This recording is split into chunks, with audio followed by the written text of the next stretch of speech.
Disposable circumcision stapler.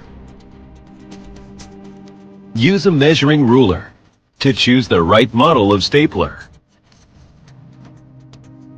Routine disinfection, local anesthesia, sacral anesthesia, or other effective means of anesthesia.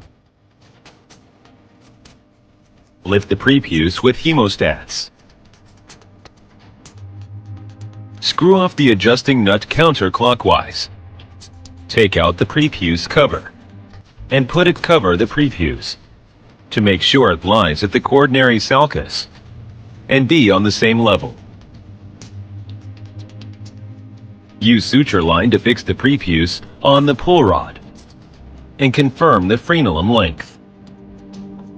Pull apart the nails cover and insert the pull rod into the instrument.